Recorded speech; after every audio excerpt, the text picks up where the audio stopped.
राम राम जी, सभी को स्वागत करते हैं आपका आपके अपने YouTube चैनल मोर ग्रुप एकेडमी में। लेकर आए हैं आपके लिए टॉपिक वाइज वन लाइनर क्वेश्चनों की सीरीज जो आपके लिए बहुत ही हेल्पफुल होने वाली हैं। आज की हमारी वीडियो का टॉपिक है गति विज्ञान एवं जैव यांत्रिकी विज्ञान। तो शुरू करते हैं आज का फर्स्ट क्वेश्चन। गति विज्ञान का पितामह कहा जाता है, तो ये गति विज्ञान का पिता कहा जाता है अरस्तु को। गति विज्ञान में अध्ययन किया जाता है, तो ये किया जाता है शरीर से संबंधित गतिविधियों का। गति विज्ञान में शरीर से संबंधित गतिविधियों का अध्ययन किया जाता है। किन्सियोलॉजी शब्द की उत्पत्ति ग्रीक भाषा से हुई थी। किन्सियोलॉजी शब्द की उत्पत्ति ग्रीक भाषा से हुई थी। मानव शरीर को गति प्रदान करते हैं, तो शरीर के जोड़ मानव शरीर को गति प्रदान करते हैं। किंचित शब्द का अर्थ है गति। किंचित शब्द का अर्थ है गति। लोगस ग्रीस भाषा का अर्थ है अध्ययन करना। लोगस ग्रीस भाषा का अर्थ है अध्ययन करना। आगे करते हैं। विज्ञान क्रमबद्ध सुगठित ज्ञान है जो आधारित है परीक्षित, सत्यापित और सुव्यवस्थित एवं वर्गीकृत प्रश्नों पर। विज्ञान क्रमबद्ध सुगठित ज्ञान है जो आधारित है परीक्षित, सत्यापित, सुव्यवस्थित और वर्गीकृत प्रश्नों पर।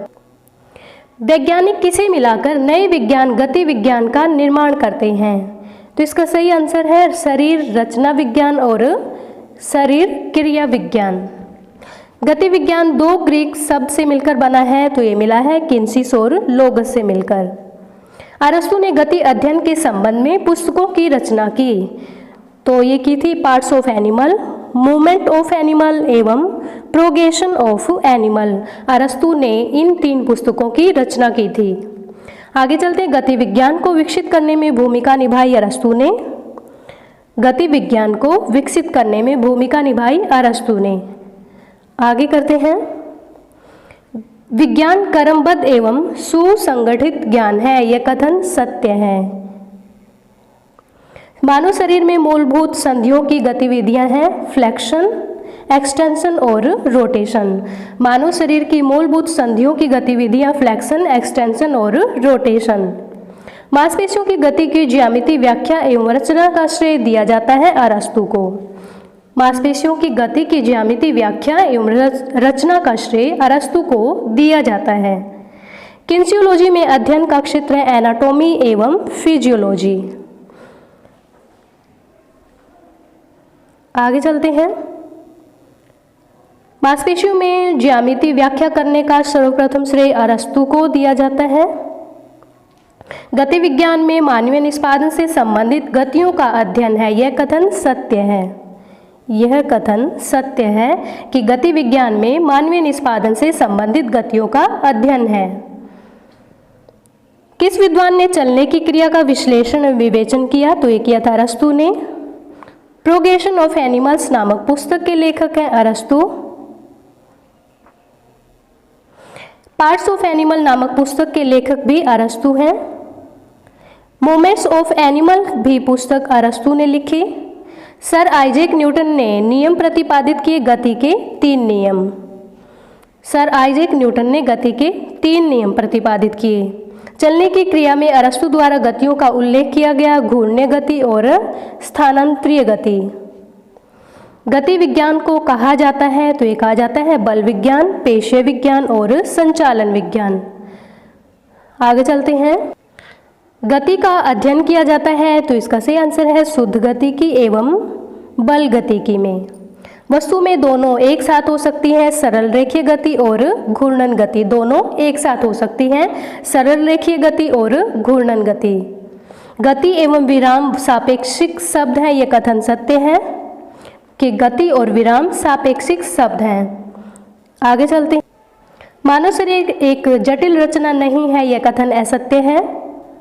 मानव शरीर एक जटिल रचना नहीं है, ये कथन असत्य है। मानव शरीर एक जटिल रचना है, यह सिद्धांत लागू होते हैं यांत्रिकी एवं जैव यांत्रिकी। मानव शरीर का प्रभावशाली ढंग से कार्यशील होना आधारित है जैव यांत्रिकी, पेशीय एनाटॉमी एवं न्यूरोमस्कुलर फिजियोलॉजी। गति विज्ञान के नियमों का प्रयोग किया जाता है, यह नियम लिए गए हैं, तो ये लिए गए हैं जैव यांत्रिकी विज्ञान से, अभ्यास मनोविज्ञान से एवं जैव रसायन खेल समाज शास्त्र से। जैव विज्ञान क्षेत्र के अंतर्गत अध्ययन किया जाता है गति की गुणवत्ता का एवं संपूर्ण मानव स्वास्थ्य का। किसी वस्तु में गति करने की आवश्यकता होती है तो ये होती है बाह्य बल की। किसी वस्तु में गति करने में आवश्यकता होती है बाह्य बल की। खिलाड़ियों के घायल हो जाने पर वैज्ञानिक अध्ययन करते हैं शरीर क्रिया विज्ञान का और शरीर रचना विज्ञान एवं जैव यांत्रिकी विज्ञान का।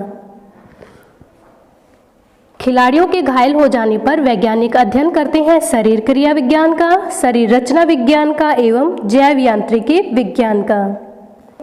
हृदय पेशियां कार्य करती हैं जीवन पर्यंत। हृदय पेशियां जीवन पर्यंत कार्य करती हैं।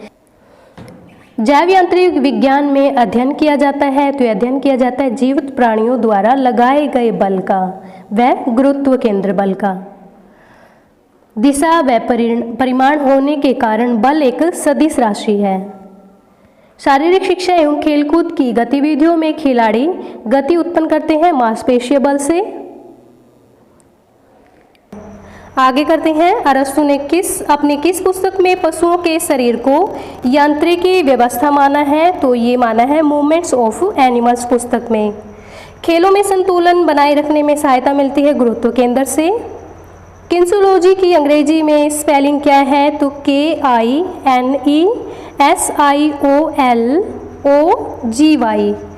आगे करते हैं, पानी में तैरने वाले सजीव प्राणियों की गति का अध्ययन किया जाता है द्रव्य गतिकी में। पानी में तैरने वाले सजीव प्राणियों की गति का अध्ययन द्रव्य गतिकी में किया जाता है। आगे करते हैं, शारीरिक शिक्षा एवं खेलकूद से संबंधित तैराकी में प्रशिक्षण के लिए आवश्यक है जैव यांत्रिकी विज्ञान। गति के नियमों को प्रतिपादित करने का श्रेय मिलता है सर आइजैक न्यूटन को।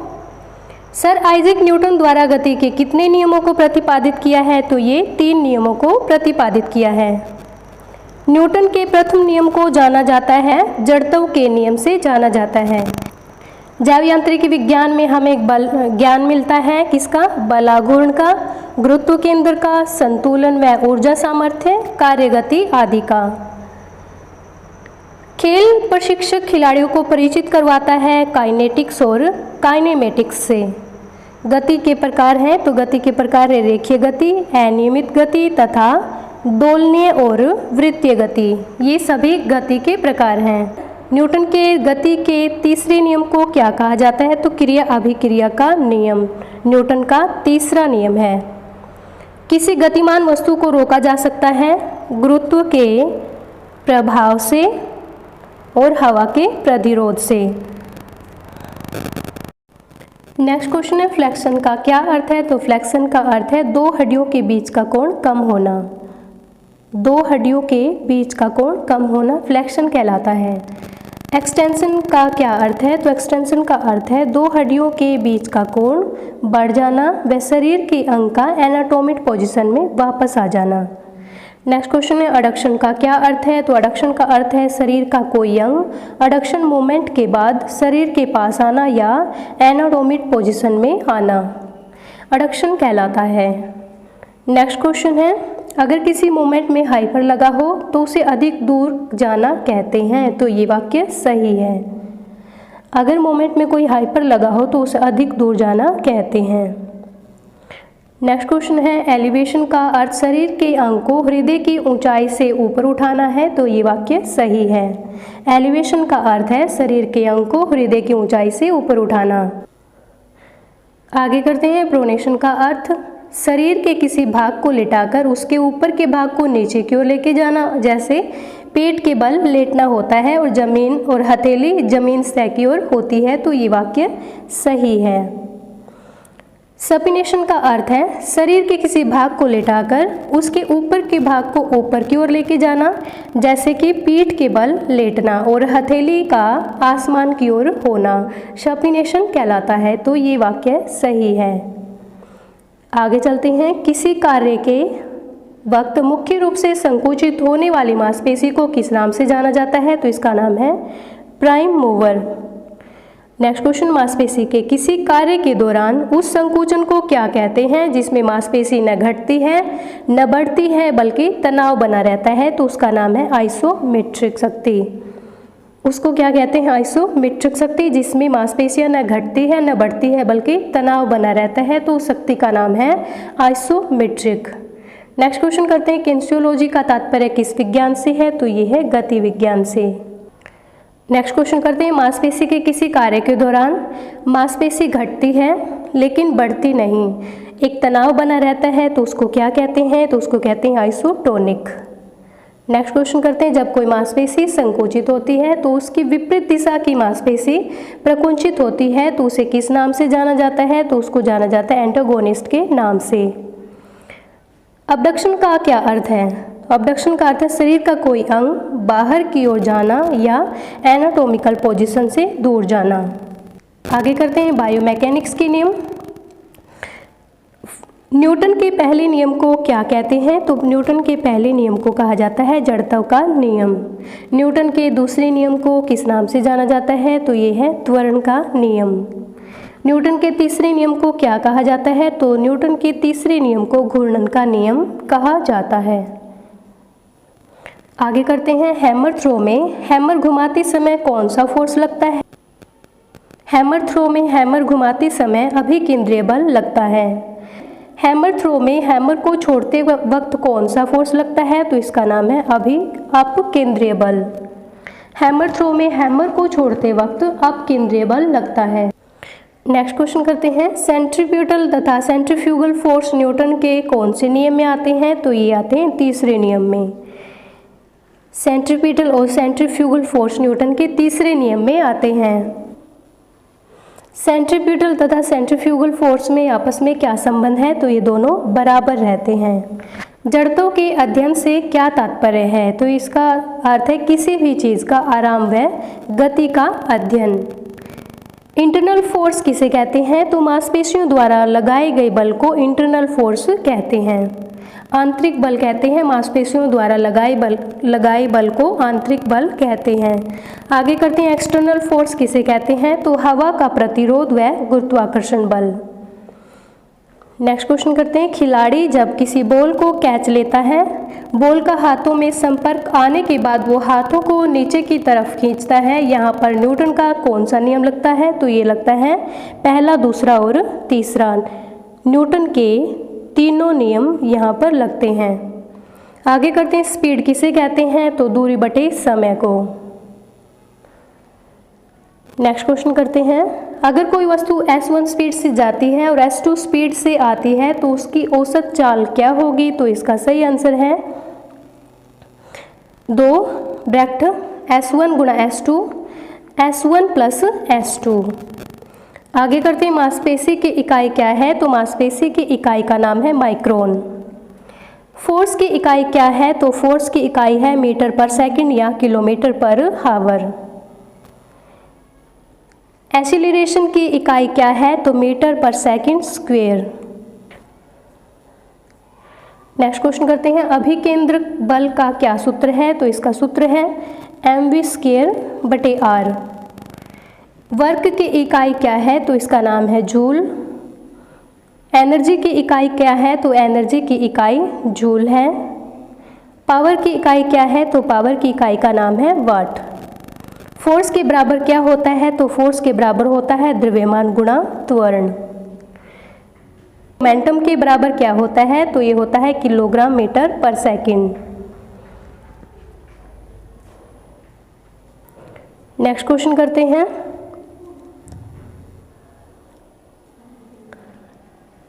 हाफ mv² किसे कहते हैं, तो इसका नाम है काइनेटिक एनर्जी। नेक्स्ट क्वेश्चन करते हैं, एक्सीलरेशन बराबर है, तो ये बराबर है अंतिम वेग माइनस प्रारंभिक वेग बटे समय अंतराल। आगे करते हैं, वर्क के बराबर क्या है, तो वर्क के बराबर है कार्य बराबर है बल गुणा विस्थापन। काइनेटिक एनर्जी के बराबर क्या है, तो काइनेटिक एनर्जी के बराबर है काइनेटिक एनर्जी बराबर है हाफ mv²। काइनेटिक एनर्जी बराबर है 1/2 mv²। नेक्स्ट क्वेश्चन करते हैं, रेडियन बराबर है, तो 1 रेडियन बराबर है 57.3 डिग्री। 360 डिग्री पर कितने रेडियन होते हैं, तो ये होते हैं 2 पाई। किलोग्राम मीटर प्रति सेकंड किसकी इकाई है? तो ये है वेलोसिटी की। किलोग्राम मीटर प्रति सेकंड वेलोसिटी की इकाई। नेक्स्ट क्वेश्चन करते हैं, ब्रह्मांड में दो पिंडों के मध्य कार्य करने वाले बल को क्या कहते हैं? तो इसका नाम है गुरुत्वाकर्षण बल। यदि गतिमान वस्तु पर वायु प्रतिरोध, घर्षण बल व गुरुत्वाकर्षण बल अनुपस्थित हो तो वस्तु सदैव गतिमान रहती है। आगे करते हैं, न्यूटन के गति के तृतीय नियम के उदाहरण हैं। तो ये हैं, तैराक का पानी को पीछे धकेलना, बंदूक से गोली छोड़ने पर पीछे धक्का लगना न्यूटन के तीसरे नियम के उदाहरण हैं। निर्वात में स्वतंत्रता पूर्वक गिरते पिंडों का वेग होता है एक समान। आगे करते हैं, एक व्यक्ति का पृथ्वी पर भार 60 किलोग्राम है तो चंद्रमा पर होगा 10 किलोग्राम। अगर एक व्यक्ति का पृथ्वी पर 60 किलोग्राम भार है तो चंद्रमा पर उसका भार 10 किलोग्राम होगा। मानव शरीर को अक्षों में विभाजित किया गया है। तो मानव शरीर को 3 अक्षों में विभाजित किया गया है। शरीर को कितने तल में विभाजित किया गया है? तो शरीर को 3 तलों में विभाजित किया गया है। मानव शरीर के अक्ष हैं तो इनका नाम है ऊर्ध्व अक्ष, पार्श्विक अक्ष और सममितार्थ अक्ष।